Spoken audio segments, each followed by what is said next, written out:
in childhood. Alright, good afternoon, Earth. This is Adam Sturch broadcasting from Garage Art today, working on oil painting. Here we are.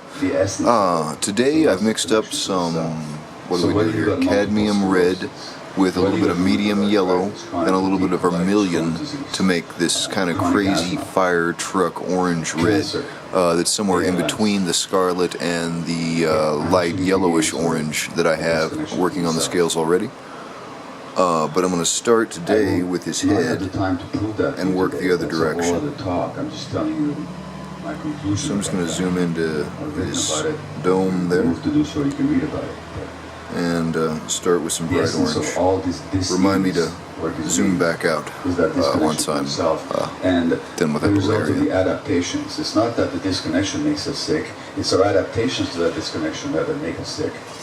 So what begins as an adaptation, and I'll tell you a little bit more about that in a moment, ends up causing illness. And whether that's physical illness or mental illness, it doesn't matter. It all comes to the same thing. And the same with addiction. So addiction is just another adaptation. Addiction. Some of you know I worked in the downtown east side of Vancouver, North America's most concentrated area of drug use, and every person down there had been abused as a child. And all the women I worked with had been sexually abused. All the men had been traumatized sexually or in other ways. The addiction is not the problem. The reason that we don't treat addiction very well, which is to say that we don't treat it very well is an understatement, is precisely because we don't get that the addiction is not the problem. The addiction is an adaptation. And let me just give you my definition of addiction. Any behavior that gives you temporary relief, pleasure, that you crave, and that you pursue despite negative consequences. So that's an addiction.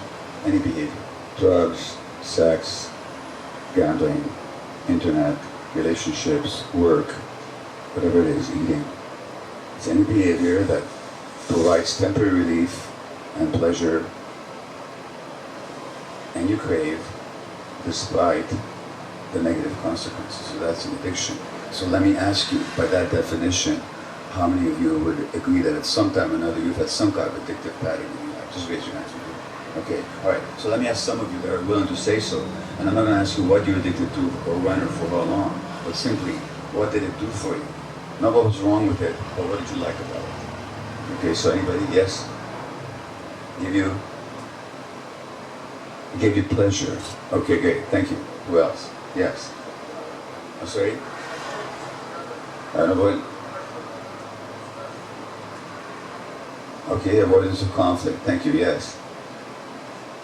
It eases the pain. Yes.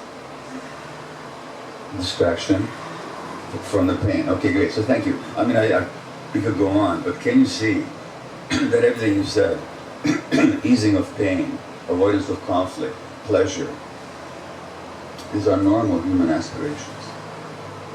There's nothing wrong with any of them. In other words, the addiction wasn't your problem. Your problem is, how come on God's green earth you could find no pleasure? Something had blocked your capacity to experience pleasure and joy. Something had created so much conflict in your life that you had to escape from it. Something had given you so much pain that you needed distraction or relief from the pain. And hence my mantra, the first question is not why the addiction, but why the pain. And that pain goes back to that original disconnection. And so my little teacher, A.H. Alma, says, speaking about childhood, the fundamental thing that happened and the greatest calamity is not that there was no love or support. The greater calamity, which is caused by that first calamity, is that you lost the connection to your essence. That is much more important than whether your mother or father loved you or not. And by extension, I'm going to make the perhaps astonishing statement that the fundamental problem was not that you were sexually abused, was not that you were beaten, was not that you were abandoned, not that your parents couldn't love you the way you needed to be loved. It's that as a result of all that, you lost the connection to yourself. That's the trauma. So there's the external event, then the impact. And although it's impossible to have it happen this way, but had you been beaten and abused, but had that not resulted in the disconnect from yourself, you would not have been traumatized. And so that what are we looking for then is that reconnection with ourselves. And the loss of connection itself is an adaptation. Why is that an adaptation? Because if it's so painful to be myself, I better disconnect. If it's so painful for me to be aware of my gut feelings and to be able to assert them and to manifest them and to declare them, I better disconnect from my gut feelings. And it's that connection from the gut feeling, which happens right in the body. That's the trauma. And then we spend the rest of our lives trying to compensate. How do we compensate? Well, through addiction. Or we compensate by developing certain personality patterns that then will somehow try to get us indirectly what we didn't get in the first place, which is the love that would have allowed us to connect to ourselves. So then we become our personalities. At least we become who we think we are as a personality. So if you didn't get the attention that you needed as a child, just for yourself, then you might become consumed by attracting attention, then you will be attractive all the time. And hence the $30 billion cosmetic surgery industry. Because people have lost the connection to themselves. And now they want validation from the outside. Or you didn't get the approval you needed from who you were, now you want to win approval from others as a substitute. You weren't valued for who you were, now you're consumed by measuring up to others' expectations so that you can get your sense of value to what others think of you, what other people think of you. You weren't esteemed for who you are, now you're going to be wanting to impress people all the time. And then these are all adaptations. These are all adaptations. But we mistake ourselves for adaptations. And then, because we couldn't be ourselves, because being ourselves would have meant too much pain, too much suffering, too much vulnerability. Vulnerability, the Latin word vulnerare, to wound. Our wound would be too raw. We cover up our vulnerability by these compensatory mechanisms, and we close our hearts. And when we close our hearts, we no longer know how to love ourselves or others. We no longer have pleasure or joy. And then you have the statement by Meister Eckhart, who's the 13th century spiritual master, who says, a human being has so many skins inside, covering the depths of the heart. We know so many things, but we don't know ourselves. Again, that loss of self. Why? 30 or 40 skins or hides, as thick and as hard as an ox's or a bear's, cover the soul.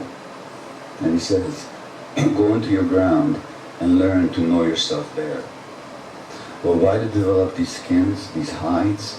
These are the compensations. These are how we try and protect ourselves from that woundedness. And that same adaptation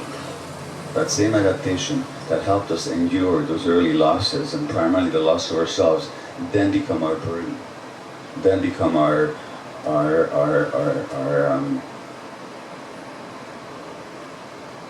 separation from the world.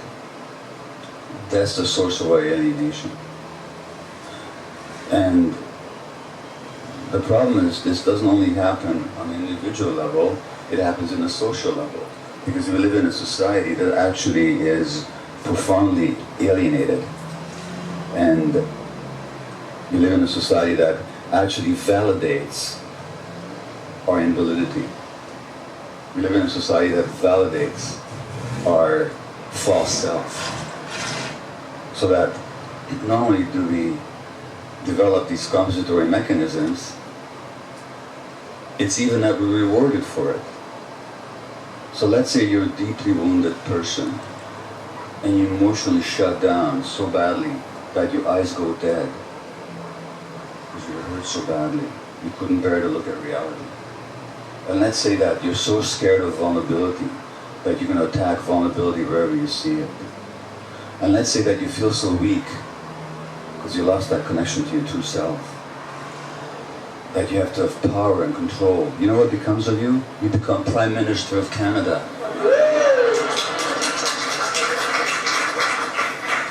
That's a deeply traumatized person that just displaced. He is. He is. And now we've elected another one. Maybe not quite so traumatized. Maybe not quite so wounded. Maybe a little bit more connected. Maybe a little bit. That's the best we can hope for. What I'm saying is that the world rewards, or in my case, the world rewards my workaholism, because you know, this wonderful doctor, always available for everybody except himself, and everybody except the people that really need him close to him. So the world rewards it, and so, as the author of the book, the Tibetan Book of Living and Dying says, the greatest achievement of modern culture is the billion selling of samsara. Samsara is the cycle of suffering, and its barren distractions. Modern society seems to me a celebration of all the things that lead away from truth, make truth hard to live for, and discourage people even from believing that it exists. So not only do we suffer this trauma because our parents are unconscious or so hurt themselves that they simply couldn't help traumatizing us, we then have a world that validates the falseness, that validates the personality which was developed as a compensation for the loss. Alright, that's a pretty good start on the Dragon Head. And now I'll thread in other various tones and then start tapering these back throughout the thin neck into the foreground. But I'm going to take a breather, so that's it for the moment. From my point of view, when somebody talks about a bad experience, I'm going to pick up from the same place with a bright, light, lemon, yellow, and white mixture. Mind is judging the experience, because the personality was developed in the first place to run away from the pain. And all these things that we think we are, they're just our personality, which was developed in the first place as a compensation not to feel pain. But secondly, it also means that when they had that experience, they didn't have the right guidance. Because in the appropriate context, and this is where I think I would probably not be the only one at this conference to emphasize this, but whatever you do, and I know some of you have journeyed by yourselves, I don't recommend it. If you choose that, you choose that. But really, I think we're such complicated, complex beings in the Western world, and there's so much cultural and psychological barrier between who we think we are and who we actually are, that it's really safer to engage in these journeys with people that are experienced and somewhat wise in helping us guide us through it. So when somebody talks about a bad experience, I say, no, you didn't have a bad experience. What you had is an experience where you experienced pain. What you had was an experience where you were in touch with a lot of fear, maybe even terror. But that pain and that terror, you've been carrying inside yourself all your life. And you've been running away from it all your life. It's not a bad thing to experience them. It's only bad if you have no means to digest the experience, to understand it, to put it into context, and to move on for it. So when I work with people with ayahuasca, or when I go into an experience myself with some other guide, whether with 5-ME or DMT or whatever, psilocybin, whatever it is, I don't care whether pain is going to come up, fear is going to come up, terror is going to come up. In fact, if it comes up, so be it, because it's only coming up because it's already there. Would I rather be aware of it and know it and revisit it with the awareness and the strength and the mind of an adult? Or would I keep myself still in denial of it? So there are no bad experiences. There are only experiences whose meaning you haven't divined, you haven't had the guidance to understand, and you haven't had the support to integrate into your life.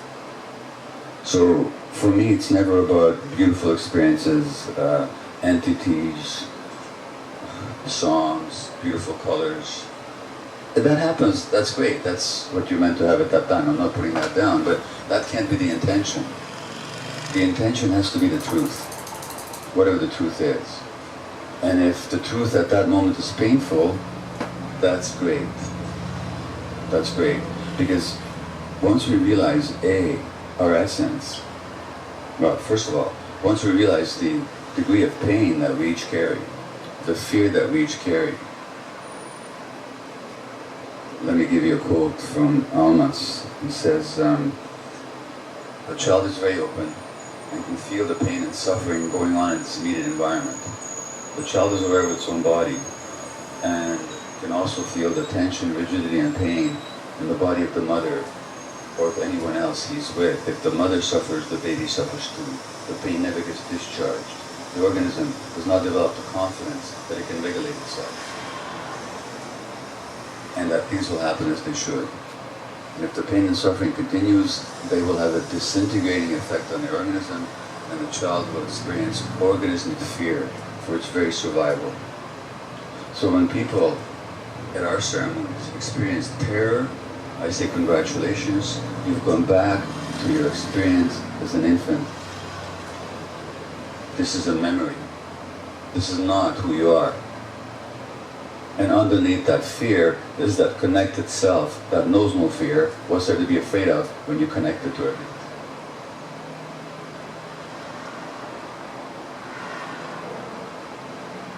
So those are the two major dynamics that I find helpful in the plant-spirit experiences. First of all, we get to find what we're running from, the fear, the pain.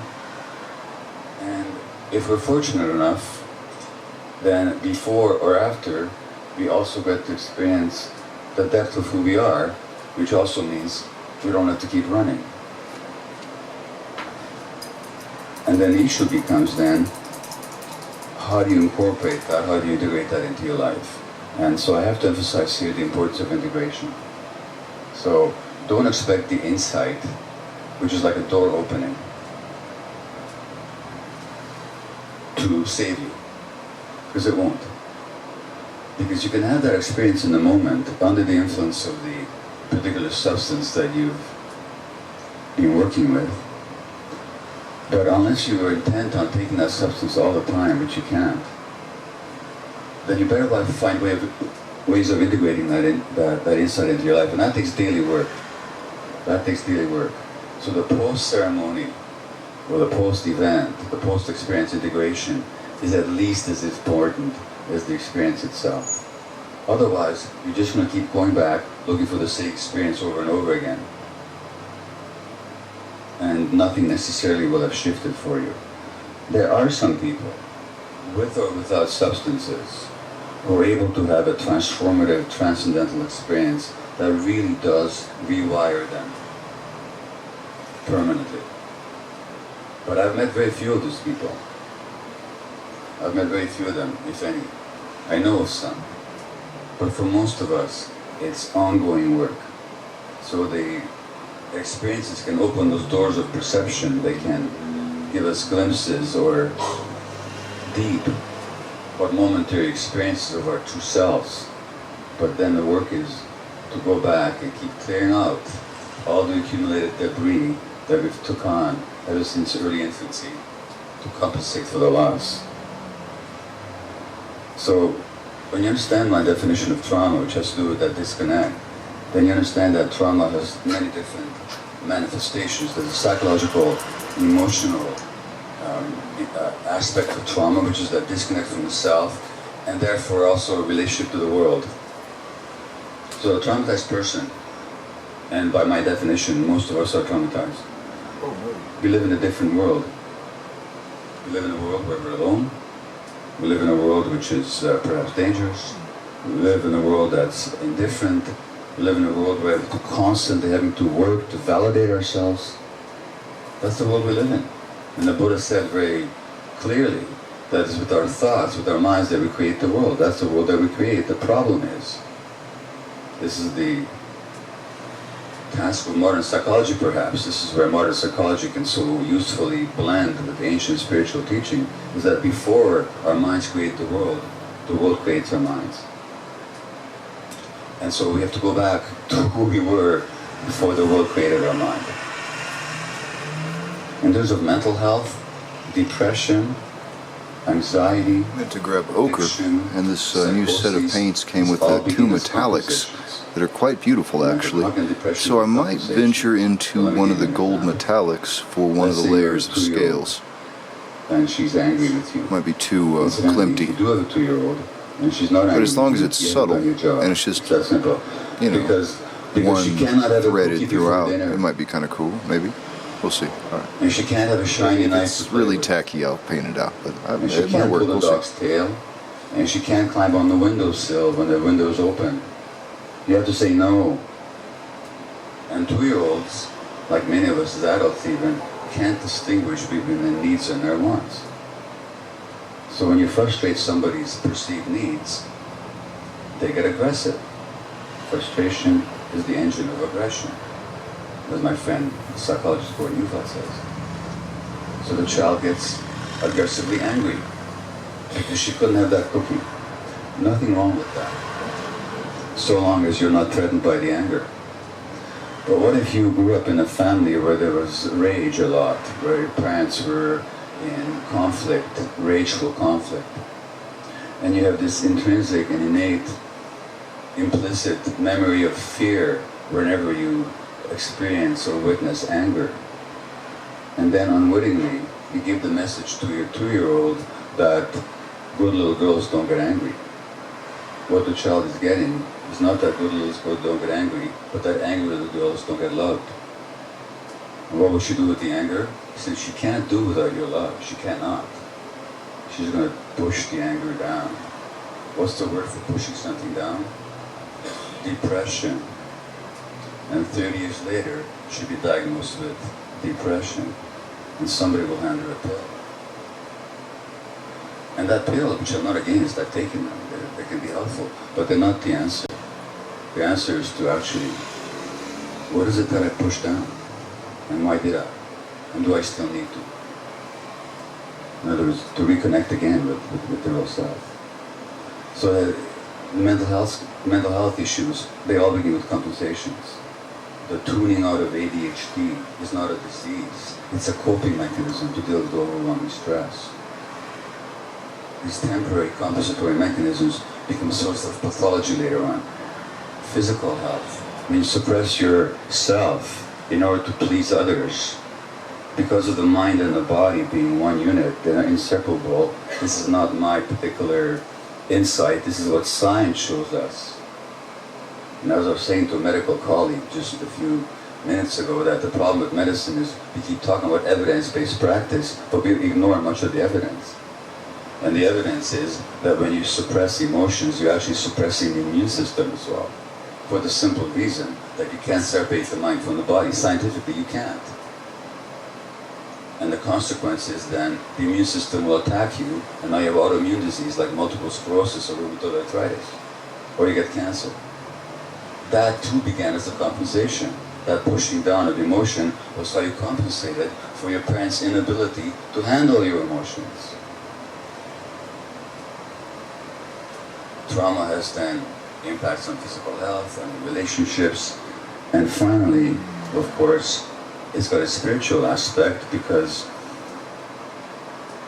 and spirituality is such a loaded word in the sense that we all load it with their own particular meanings, but I'll give you my own general understanding of it, which is spirituality is the awareness that we're not our personalities, that we're not just our bodies, we're not just our thoughts and our emotions, there's something deeper, more eternal, more connected about us, and that connection is with the universe.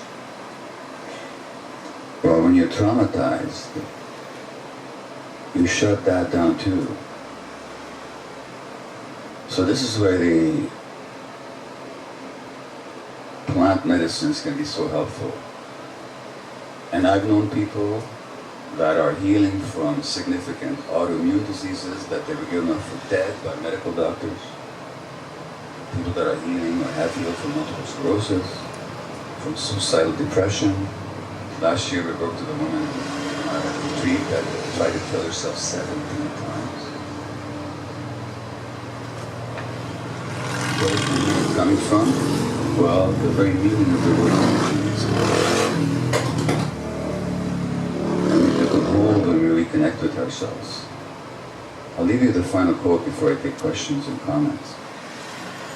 Thomas Merton, the spiritual teacher, Catholic monk, talked about surrendering, conquering ourselves, or allowing the spirit to conquer us. So self-conquest is not a willful act of self-abnegation, but is actually surrendering to something greater than we are.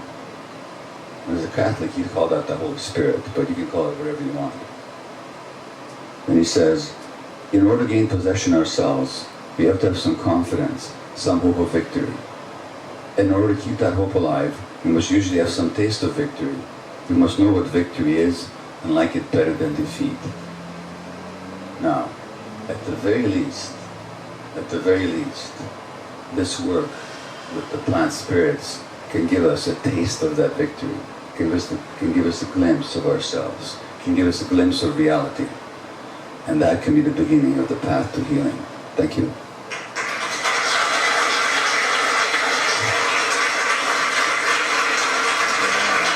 Thank you.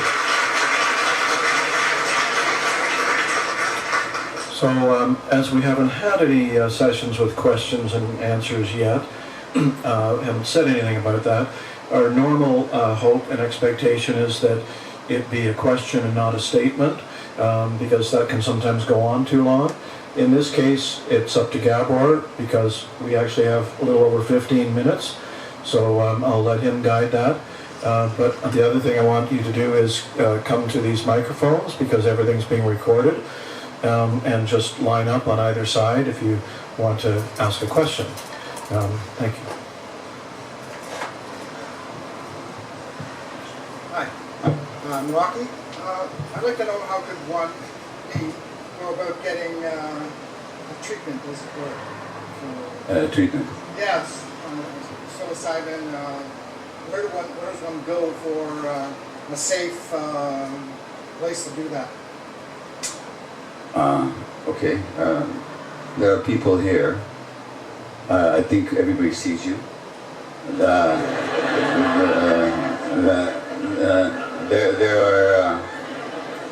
There are people here that work with all kinds of modalities, including ayahuasca, including psilocybin. So those of you that work with such substances and are willing to help this friend, please meet him afterwards. Welcome. Okay, should we go back? Okay, whoever's next. Go ahead. Okay. Yeah, since I have myself a full little daughter, Yeah. a question connected to that kind of topic you scratched. Yeah. What's your suggestion? What can I do better than what has been done to generations of little people before us? Well, let's make it more personal. In the sense of trauma that I described, do you recognize yourself?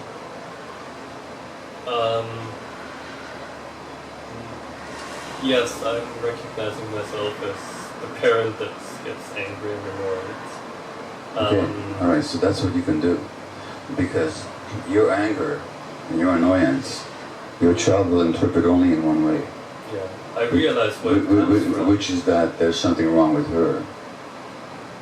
The child will not recognize you as being angry and annoyed. She'll recognize herself as being deficient and flawed. Yeah. Because children are narcissists. And I don't mean that in a pejorative sense. I mean in the actual technical sense. They think it's all about them. So the best thing you can do for her is to do your own healing work. It's just, and really taking her on. Now, you already are, otherwise you wouldn't be here asking the question. Yeah. So your daughter's already way ahead of where you were at the same age, because your parents probably were not asking themselves these questions, were they? Probably not, and I actually have to thank you to remind me to continue my personal journey. That's what you can do for your child. I will also recommend that you read one of the books I wrote on, which is on parenting. It's called Hold On to Your Kids. That will tremendously help you with your parenting, but that's less important than the work you're doing on yourself. I didn't understand your answer. Okay, I've written a book called Hold On to Your Kids. Oh. It's for parents. Okay, I wrote it with a friend of mine who I quoted, Gordon Newfall, the psychologist. It's a very important parenting book. I'll promise you that 100%. But I'm also saying, reading that book, it's important, but it's not as important as the work that you're going to keep doing on yourself. Okay? Thank you very much. Thank you.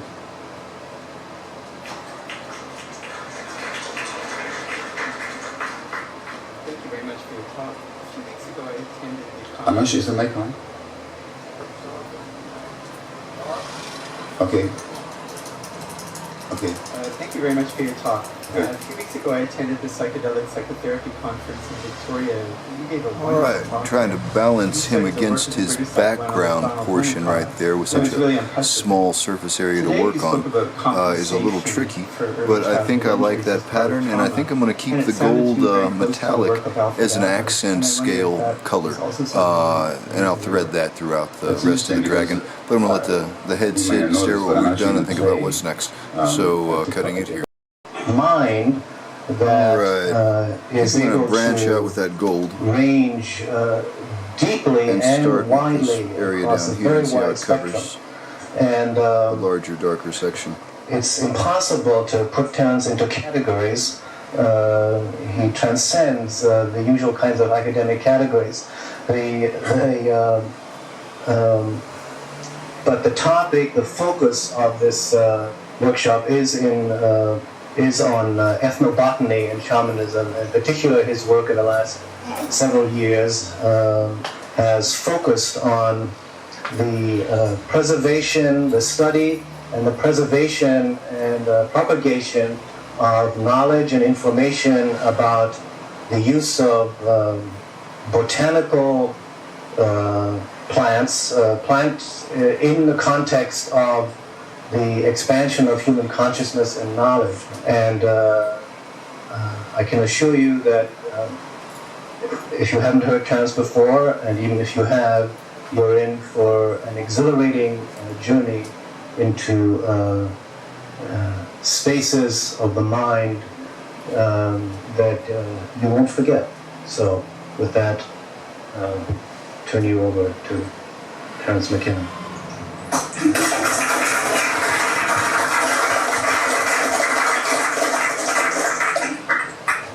Well, I want to thank Ralph for an introduction that will be hard to live up to. I want to commend Ralph and CIIS for the act of intellectual courage that inviting me here represents.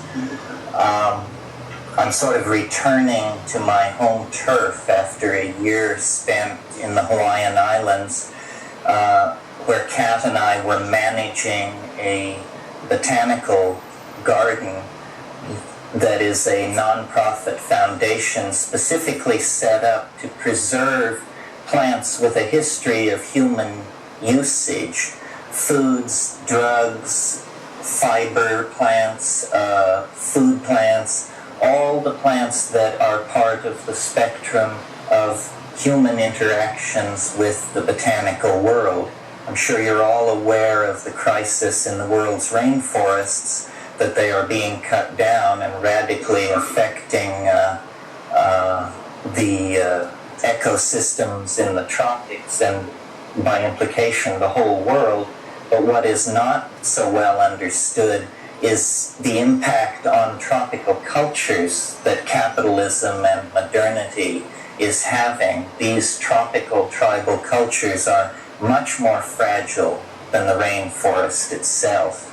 Every time we go to the Amazon, we are struck by how much information is being lost irrevocably because people who in a former time would have become apprentice shamans are instead becoming the foremen of sawmills and that sort of thing.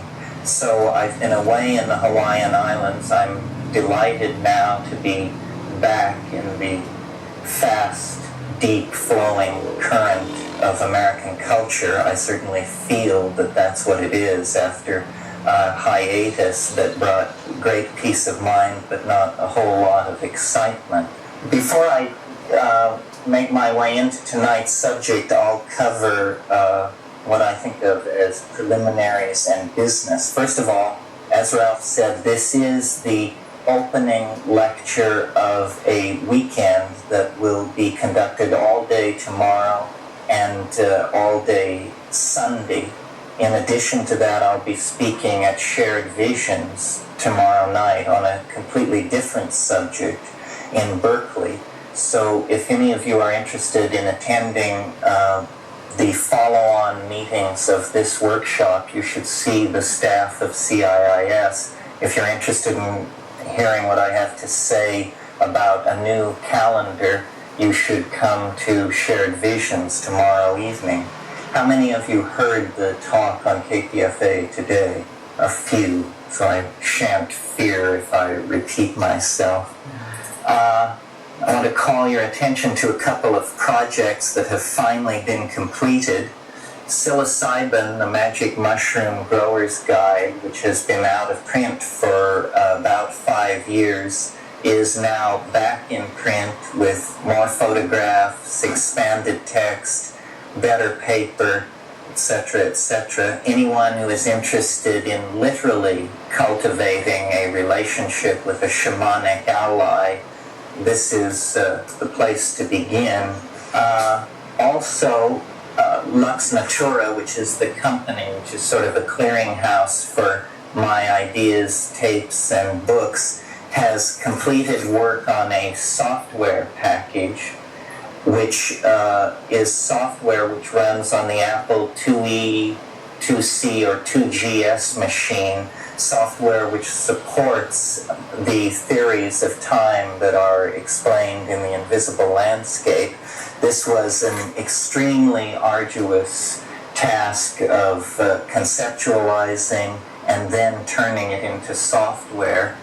My colleague Peter Meyer, the best debase hacker around, is here tonight. Peter, why don't you stand up and share the glory? So any of you who have that kind of a machine and are interested in the ideas in the invisible landscape, this is our best shot.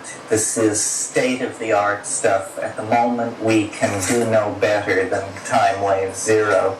Very briefly, I want to mention an article in this month's Magical Blend. Graphically, it's by me, I called it Alien Love, they called it Love Aliens. Graphically, I think they took revenge on me for knocking Crystal Power, but the text is there if you're interested. I'm going to talk for 45 minutes or an hour, then we will break, and if you're interested in what Lux Natura has available, there are catalogs here. There's another piece of paper which describes the work that Botanical Dimensions is doing, and also I want to promote a very interesting event that's going to take place in November, a conference here in San Francisco called Angels, Aliens, and Archetypes, which should be very interesting. It's going to happen at the Fairmont Hotel, and besides myself, Whitley Strieber, who wrote Communion, which is now on the New York Times bestseller list, I understand, Jose Arguelles, who I understand has disappeared into the Imperium, will descend to share his thoughts on UFOs with us.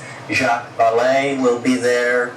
Ken Ring, the near-death experience man. Michael Grosso, who wrote The Ultimate Question. Richard Grossinger, a number of other people. people that I have wanted to publicly debate for years. So I think it should be a very lively weekend conference. There are flyers on that. Okay, so much for all of that. The theme, the overarching theme of this weekend here at CIIS is psychedelics, before and after, history, shamanism, and ethnobotany. The succeeding meetings will deal with the details of shamanic usage of hallucinogenic plants worldwide in a kind of survey format with special emphasis on those places and peoples that I have personal experience with, which is the Amazon basin and Southeast Asia. And I understand that if you are a student at CIIS, there is credit for that. Tonight's lecture is an attempt to set the stage and sort of enunciate the philosophical themes that stand behind the effort to understand and enumerate psychedelic plants and their usage anyway. What is the point of it? And the reason I called it,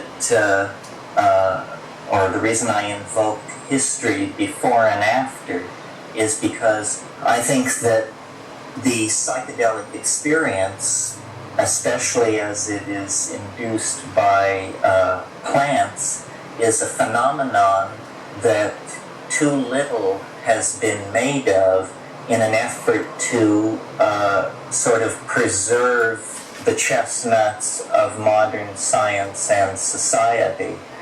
The psychedelic experience is an extremely old part of the smorgasbord of human experiences on this planet. In fact, the emergence of human consciousness and the emergence of an awareness of the properties of these biodynamic alkaloids scattered throughout a number of plant genera may be nothing less than the same thing. We know that the arboreal primates of Africa at a certain point in the past, and people of goodwill differ on exactly when, came under pressure from an advancing phenomenon of desertification of the African continent. And at that time, new lifestyles, new adaptations had to be put in place. The arboreal canopy dwelling lifestyle of these primate tribes had to be put aside. They descended to ground level. They abandoned vegetarianism in favor of an omnivorous diet, and their already highly evolved system of signaling became even more evolved as they took to hunting and preying upon herds of ungulate animals that were evolving in this grassland situation in response to the same set of environmental pressures that were forcing the primates out of the trees.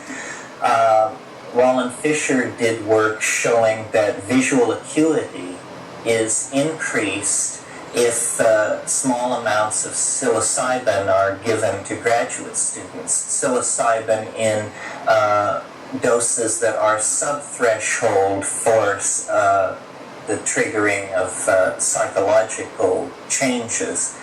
And in fact, he made the point to me when he told me about this, that this was a clear instance of a drug allowing a being, a person, to have a truer picture of reality than if they had not ingested the drug.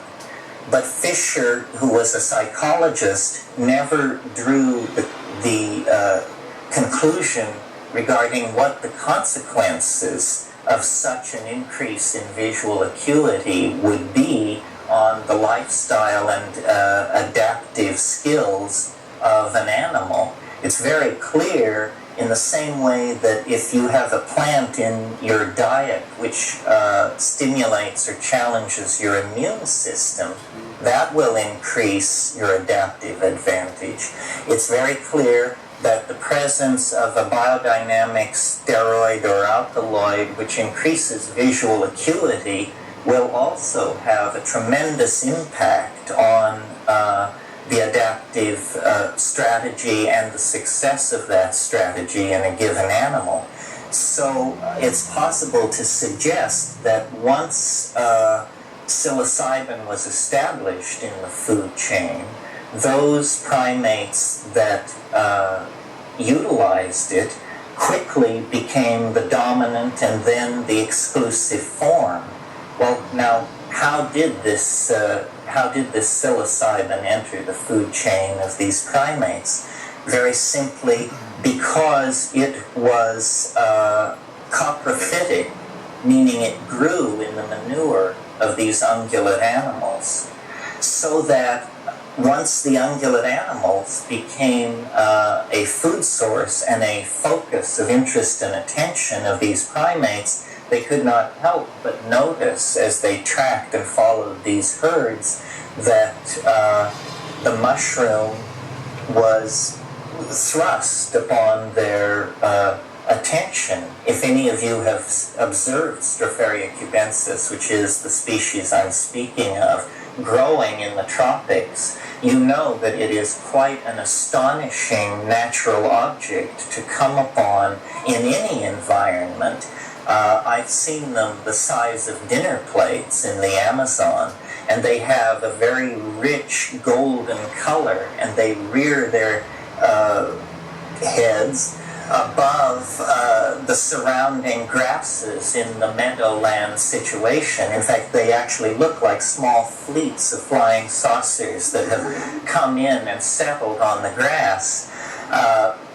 To this day, baboons have the habit of, baboons are also primates of this grassland environment, they have the habit of rushing over to cow pies and turning them over and picking up bugs and searching for protein in this way. So it is no great leap of faith to suppose that very early on they would have, these primate animals would have noticed the presence of the mushroom directly in their path, and being omnivorous, they would have eaten it, and first in small experimental doses which confer increased visual acuity, that would have established a selective reinforcement loop in favor of those animals with a taste for mushrooms as opposed to those animals without such a taste. Very quickly they would have bred out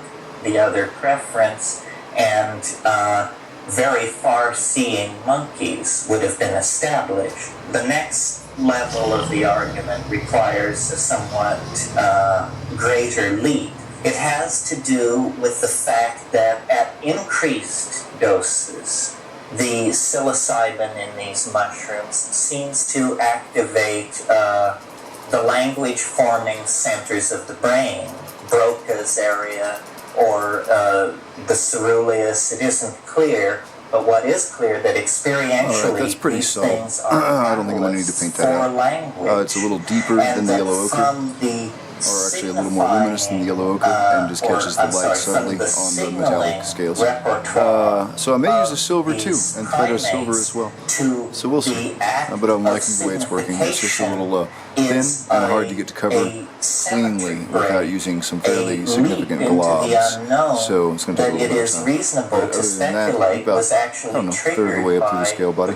So I'm going to keep going until this clip is done. Once that happened, there is the establishment of a set of associations. The cow, the mushroom, which in the mind of these creatures, I'm sure that the mushroom was thought of as coming from the cow, because after all, the manure came from the cow, and it seems to be just a seamless web of associations.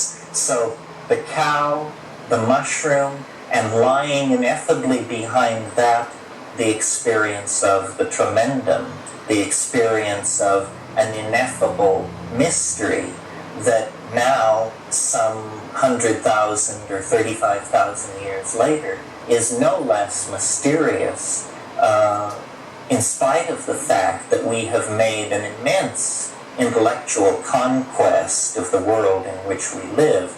We extend our metaphors of explanation to the most distant stellar objects and down into orders of magnitude of the physical universe, many levels beyond which we can perceive with our unaided senses. Nevertheless, this tremendum that these early primates contacted remains precisely that, a mysterium, a transcendental mystery that beckons across the epigenetic landscape of human culture and organization.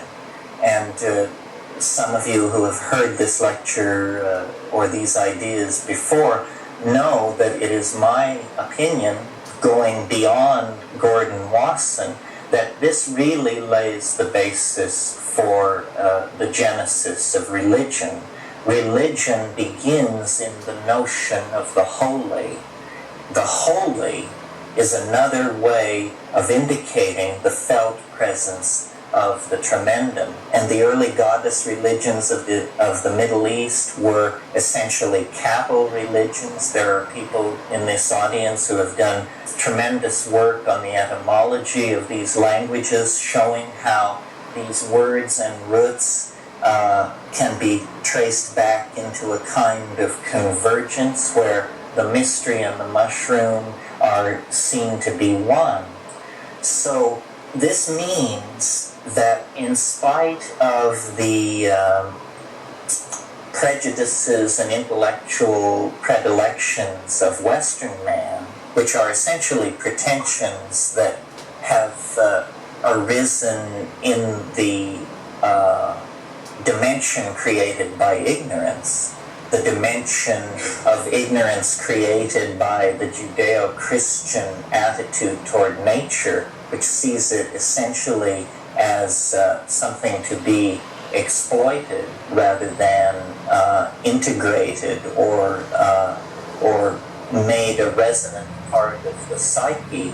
In the light of that ignorance, the connection to the vegetable world has fallen away. Although even as late as the 19th century, mythographers and mythologists like F. Max Mueller and Fraser were talking about the vegetation goddess as a kind of archetypal category into which all of these early religions could be subsumed. Then in the 20th century, this idea fell into disrepute. And the interest in the psyche became detached from the historical career of man through time and became a kind of, a hologram, if you will, the Jungian hologram of the archetypal matrix, which, if you've ever read Jung, you know that he has very little appreciation for historical chronology. He will cite a 16th century alchemist in the same breath that he will cite a 4th century hermeticist or a 16th dynasty papyrus text, because his notion was that the collective unconscious was somehow atemporal. And there is something to that, but beyond and beneath that is the greater reality of the accumulation of this experience with these plant hallucinogens. It's interesting that to this day, in the rainforest ecologies of the world, the faith has never been broken. And in a way, that brings me then to the second theme, which is after history. History, you see, is a kind of prodigal wandering, a kind of breaking of faith with the vegetation goddess, a descent into what Merciliade called the profanity of history, away from the paradigmatic world of ritual and magic, and into the secularized linear progression of historical phenomena based on technological advance. However, because it rests on no epistemic bedrock, it is simply a cultural assumption. It is now, in our own time, playing itself out. The fact that it has a false bottom can now be seen as we, through modern anthropology and modern chemistry and pharmacology, before it was repressed and shut down in the 1960s, we have rediscovered the mystery, almost by accident, and then quickly acted to make it illegal, inaccessible, and trivial. These seem to be the three ways that we deal with drugs. We make them recreational, or illegal, or inaccessible. All strategies for turning away from the real implication, which is that man, as a thinking creature on this planet, is necessarily a portion of a symbiotic relationship. Man, without the synergy that these plants have imparted to the formation of our genome, is no better than a monkey.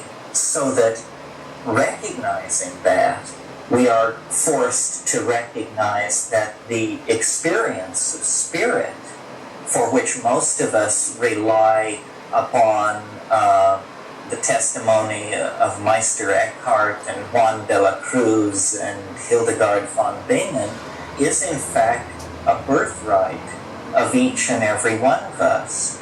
But the bias of the scientific mentality, which is the bias which says the world must be known through the pristine agency of the unencumbered observer, it has to be abandoned. And by unencumbered, I mean unstoned. This is the idea that nothing is true except that which emerges from the most sober sorts of reflection, in every sense of the word sober. And yet we know that a substantial portion of the meaning of reality is contacted in the Dionysic excess, in orgy, in the abandonment of the sanctity of the individual ego and emerging into the group mind of the tribe, or even the condo complex in our own time. Yes, so that... But that entire spectrum of human experience, the group-minded, emotive, orgiastic, swept-away spectrum of experience is denied. And in its place is put a real horror of nature. And when you have horror of something, you move in such an epistemic murk that you give yourself permission to destroy. The rape of nature has been analyzed as precisely that, a rape, a subjugation of the feminine. And it certainly is that, but it's something else as well. It is a horror that gives permission to destroy. A microcosm of this, which everyone who works in the Amazon is aware of, is the myth of cannibalism in the Amazon. The myth of cannibalism was specifically promulgated to give white people permission to carry out atrocities on the native peoples, because it was said they are homophages. The most horrifying thing we can imagine, gives us permission to deny their humanity and then ride roughshod on them. And on a larger time scale, this kind of relationship has been extended to all of nature.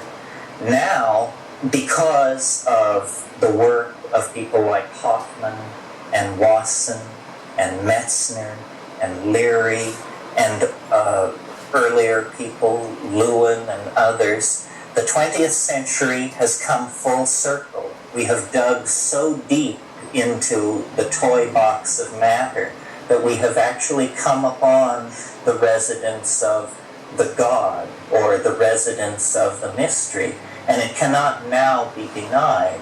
This is, I believe, a lot of what the cultural struggle over hallucinogens and the impact of plant-induced hallucinations is about.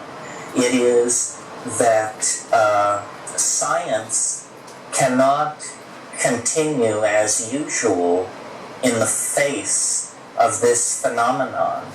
It is what the parapsychologists have been seeking, but I went have off camera, not and the there's only a minute courage left. Sorry, folks. to Oh well, proclaim. that's okay. It only has a couple of seconds in the final version. But I'm going to cut it here, and we'll come back in a bit with some more scaffolding. Automatic. Okay, once again, apologies for running off camera there for I don't know how long. Here, I'll zoom in to what I was doing with that tiny gold Different questions. on these scales. I went up to about right People keep bringing it up, and I find myself saying, you know, that it synergizes command of language and so forth and so on. And, but the most honest focusing answer for I me. can give you is I was That's not gonna do always it. glib. Not gonna do it. There it goes. And in high school, Alright, so as you can see, it's kind of globular for the gold to be opaque on the dark color that I set it on top of. Or extend. But it adds a nice sort of glittery sheen to a thread of those scales winding its way through. So like I said, I may use the silver as well. That one's pretty nice. The effect is really a little nicer when it has a little more space to play. What is extent? And they said you go in cold and you draw three topics out of a hat and you have 3 minutes. So now I'm going to choose use, one where's of my them, red, pair this of orange 15 red minute here. tone. And I said, I'll go with that. The camera And rating on I that's a was nice very, shot. very good at it. But as I grew up and went to Asia and wandered around as a freak, basically, I had no sense of myself as having great verbal facility. Alright, well, I just transferred my memory, or my file from the memory card onto the computer. So I've got a full other set loaded. And I think I'll just zoom in on the whole dragon and start working with that fire truck red. It's called Hallucinogens and Shamanism, and it contains about 9 articles on various plants with shamanic usage. Henry Munn, who is an anthropologist who has spent a lot of time in the Oaxacan highlands, has an article in there called The Mushrooms of Language, and he says, you know, they catalyze language, they catalyze verbal facility, and we don't know what the basis of the well-documented traditions of oral poetizing that we find when we go back into the Western tradition. It still exists in rural Yugoslavia. We don't know what the factors were that created that.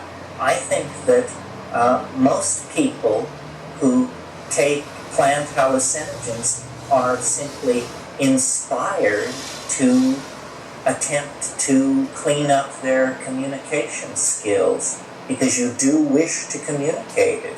And it's the stereotype view of the intoxicated mystic in our society is of an idiot, you know, the inarticulate hippie, the guy who just says, well, you know, man, it's like, you know.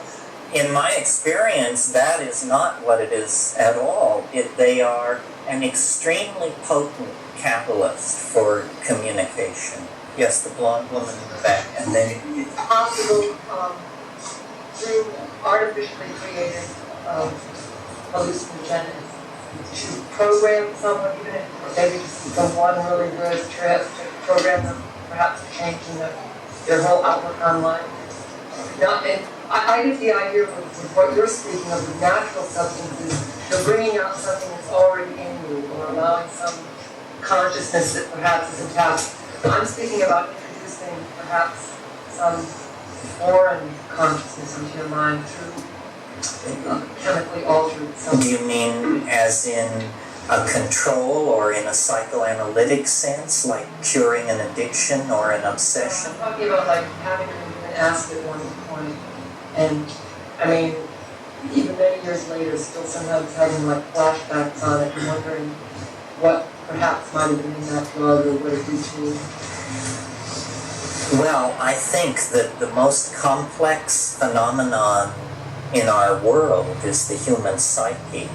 And one does occasionally meet people who are horrified by my position and say, I took LSD 25 years ago and it's taken me this long to get it back together, and even now I don't feel that together. To me, the psychedelic is responsible only in the sense that it gave an X-ray of the psyche to the ego. And people who have been severely traumatized or abused or molested as children, who have real problems, are going to discover the breadth and depth of this traumatic material, and it may inhibit their ability to set themselves free and become great psychedelic explorers. I don't advocate this for everyone. In fact, I counsel people, and I don't always tell people they should go ahead with their plans if they're contemplating a psychedelic experience. Sometimes I tell them they need to do more reading or have more therapy, and sometimes I tell them they shouldn't do it at all. It's a calling. Shamanism is a calling, and in traditional societies, shamans pick and choose very carefully who they will take on as apprentices. So it's by no means a given that everyone is going to find these things to their taste. On the other hand, those who do find it to their taste will inculcate it into their lives very readily, and it will become very important to them, their self-definition, and their psychic growth. To address possibly another aspect of your question, is it possible to program people with these drugs, or a combination of these drugs and hypnosis and that sort of thing? I have no doubt that it is. The little bit that we see, that we are able to get declassified from CIA experiments in the 60s is hair-raising. I mean, they dreamed of people who would commit acts of violence or assassination and then completely forget that they had done it. Now, how far down the road with these kinds of programs they got, we don't know to this day. I am very careful about who and what I am around in a state of psychedelic awareness, because you do imprint these things, and that's why, in the same way that the shaman chooses his apprentice very carefully, the apprentice should be very aware of choosing the teacher very carefully. Yeah, I've had some major experiences with LSD in terms of ego death and just a complete crushing of my psyche and my point of view, and have come through into some brilliant light and really a very spiritual experience. And I'm only now starting to play with the mushrooms for more of that experience. I wonder if you could relate if the mushrooms have the potential to have that painful aspect of the crushing and the ego death kind of experience. So far, I haven't had that kind of experience with the mushrooms. Well, a very nice thing about the mushroom is that it's extremely tolerant of beginners. Nevertheless, downstream from those early experiences, you're dealing with, call it the overmind, the superego. It will give you not what you want, but what you need.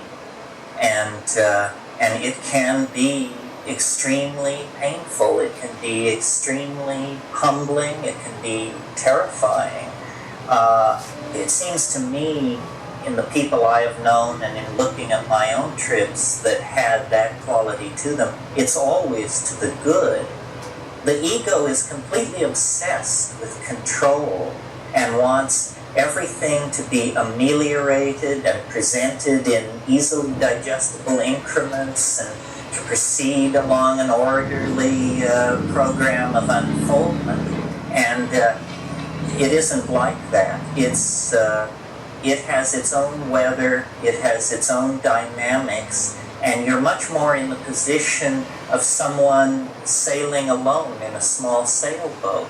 You can check the weather very carefully, and this will give you an edge. Nevertheless, squalls can turn into great storms with astonishing rapidity, and yet then you're in a position to really learn. But the learning is not, the real intense learning is not necessarily painless. And I see people nodding their heads all over the room. It is not for the faint-hearted, you know. I mean, it just simply is not for the faint-hearted. People talk about how there are no frontiers left, and we lead such coddled lives within this society and in our well-furnished apartments with our stacks of CDs and all this. Actually, it isn't true. You can turn your living room into the helm of Magellan's ship. It's simply that the great unexplored dimensions are internal and psychological, but no less dangerous for that. So it's a calling for the exploring spirit, someone who really wants that thrill. Yes? Yes, if I understood you correctly, I thought you were saying that history is always bang. And I wonder if that's true, because I'm thinking of, say, the prophetic tradition, the idea of that there's a meaning in history, that there's social injustice. I think it's known as Martin Luther King, for instance, who sort of comes out of that tradition. Did I understand you correctly on that? Not exactly. This is a distinction that Merciliad made in a book which was very important to me called The Myth of the Eternal Return, Cosmos and History, Myth of the Eternal Return. If you haven't read it, read it. It's a great book. And he simply set up these two terms, sacred and profane. And what he means is that sacred space rain didn't come today. It's starting to get pretty warm. I'm going to cut it here and come back in a minute. Residues and repressed sexual desire stuff didn't wash. Within 10 minutes, you could tell that. I'm going to pick back up with the super light lemon yellow that I mixed up for the dragon's head and start working that through the lower portion. After the vast pantheon of gods and archetypes and psychic complexes forgotten or abandoned. I mean, I thought of Jung basically as what I call a noetic archaeologist. Someone who goes with toothbrush and nutpick to dig away the detritus from the bones of vanished idea systems. And if any of you have ever read the works of Jung in the Bollingen set, you know that the richness of it is all in the footnotes.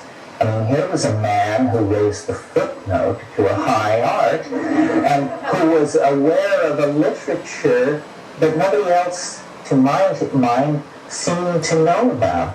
That Jung's references reach 1,000 years deep into the past with great density of reference. I mean, this is where I learned about Macrobius and Dositheus and Dionysius, the pseudo-Areopagus, and all those folks that you just never hear about. It was my introduction to the underbelly of Western civilization was through Jung. Well, to my mind, and now I'll theme this in to today's theme.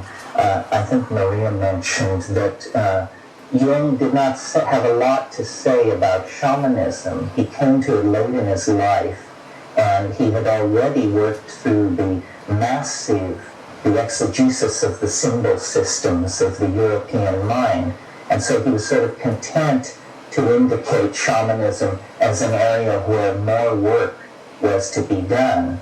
And then the great follow-on scholar was Merciliade, who then actually studied shamanism, showed what its archetypal underpinnings were in all times and places, and the combination of Jung and Iliade, I think, pretty much delivered us as firm a map of the psyche, as dependable a map of the psychic geography as we can expect to have until we make the trip ourselves and readjust the landscape with our own notes and observations. For Jung, the great path into the unconscious was alchemy.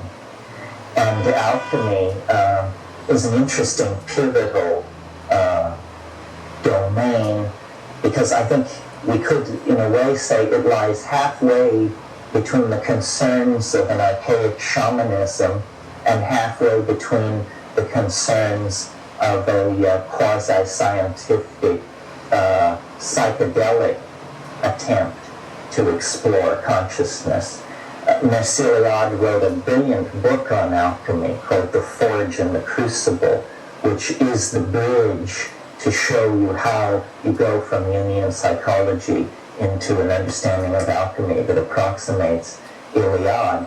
The notion for the alchemists that Jung brought forth very strongly was the idea of projection of psychic contents, projection of the active imagination onto processes and objects in the exterior world.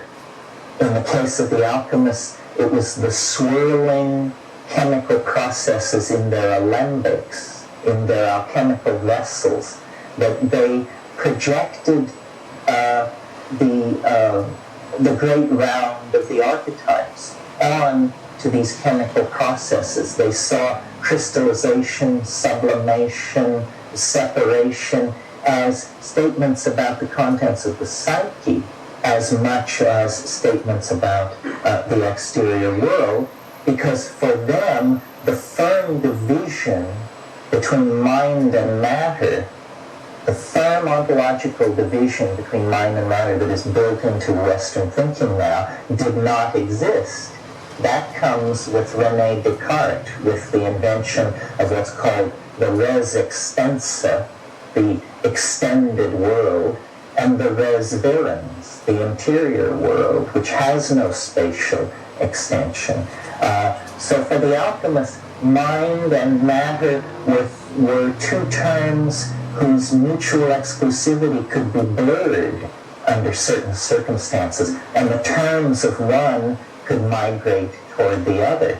Well, now we as moderns ordinarily only experience this state when we are intoxicated by hallucinogenic drugs, or when we are in a state of severe psychic weakness, when there is then overwhelmment from the unconscious that is not with the permission of the ego, as happens in the psychedelic experience.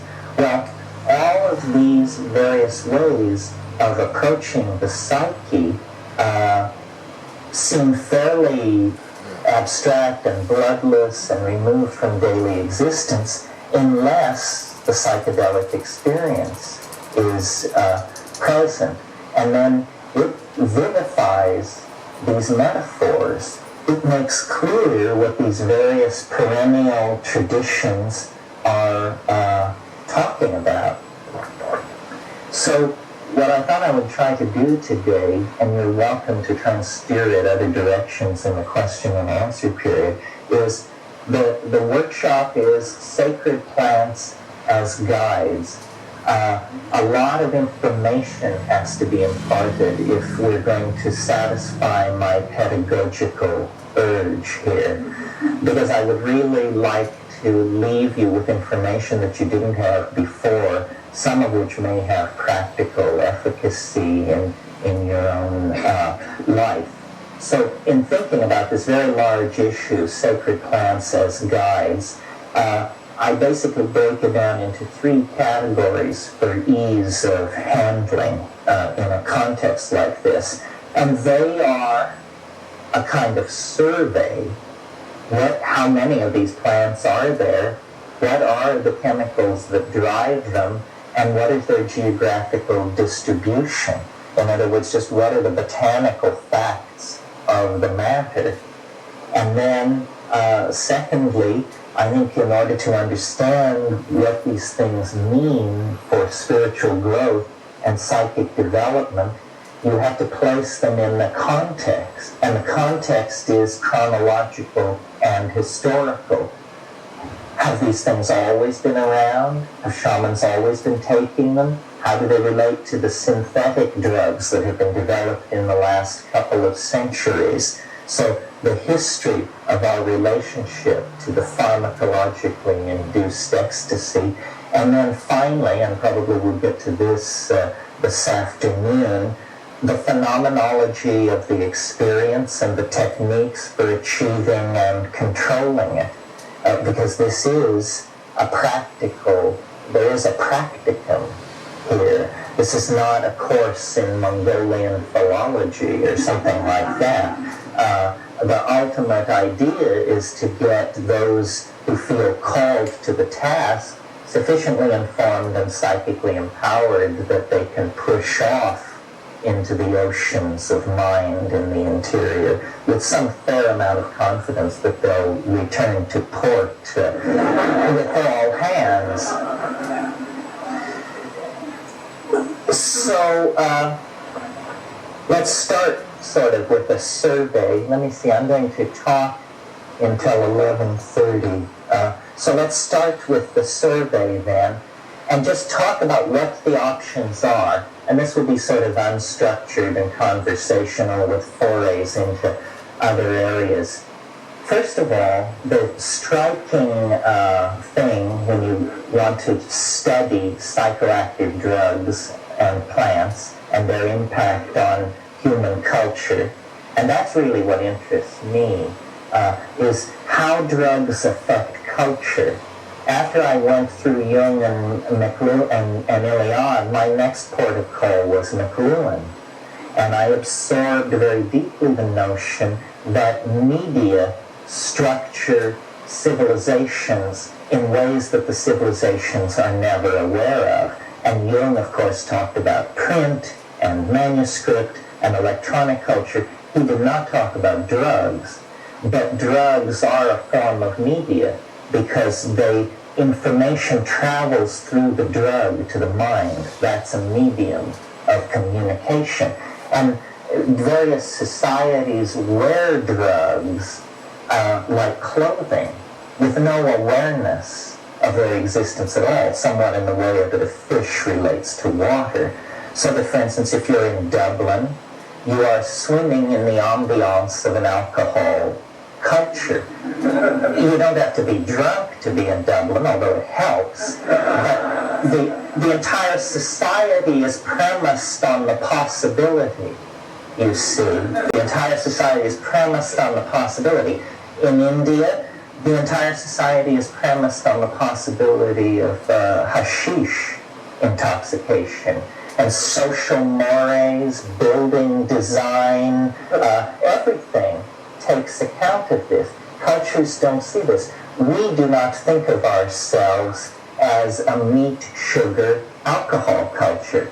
People do not walk around saying, oh, I'm so high on meat, alcohol, and sugar, I can hardly stand it. But they are.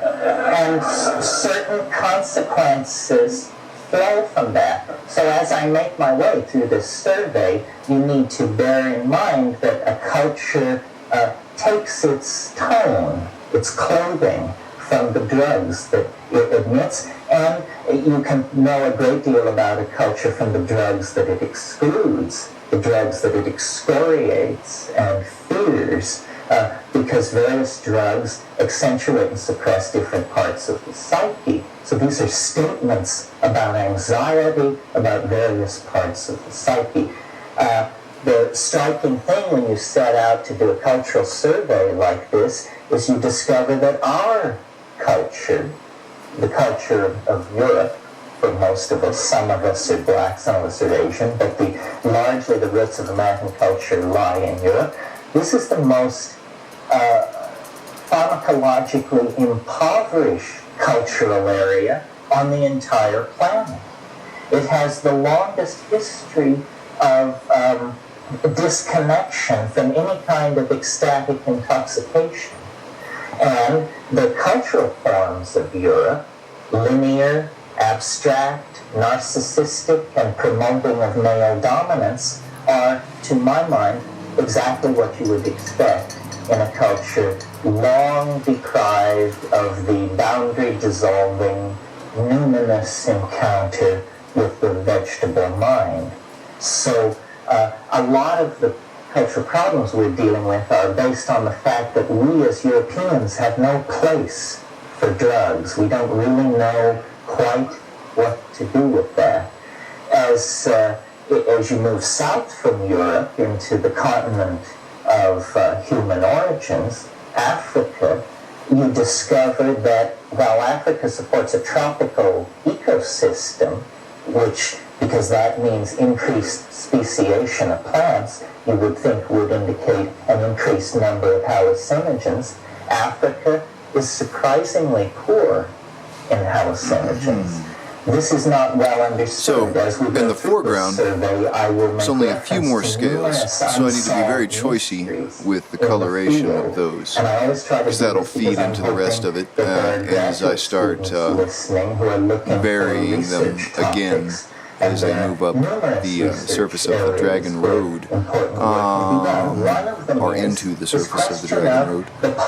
So, why? Considering the metallic silver, but if it's as difficult to cover over a dark area as that gold was, I might opt for something else. We'll see. I'll think about it. I might experiment with a small spot and see what it does. But I think that's it for the moment. I'm going to go ahead and wrap it up, take a process photo, and sit down and think about what we're doing for tomorrow. So let's zoom out here. Cults of Zaire and Gabon. Now, this is the psychedelic about which we in the West probably know the least. It has spawned no waves of social hysteria. It has not been the subject of pogroms or media freakout. As you can see, a lot of scales to go in the upper portion. So it's going to be a pretty slow process, but I think it will work out pretty coolly. And then we'll start working on the figures. Which is ancillary and unusual. Lower portion if you actually have ever looked into the subject of aphrodisiacs. So that's it for now. Thank you for watching. That's Adam Sturch broadcasting from Garage Art. And once again, not sure how long this place is going to be open, but I have many paintings if anyone in town or is around who needs a good deal on art. I'm looking to get rid of everything quickly and cheaply, except for probably a few choice ones that I'll hang on to, depending on where I end up from here. So, thanks again all for your support online, and I hope everyone has a good evening.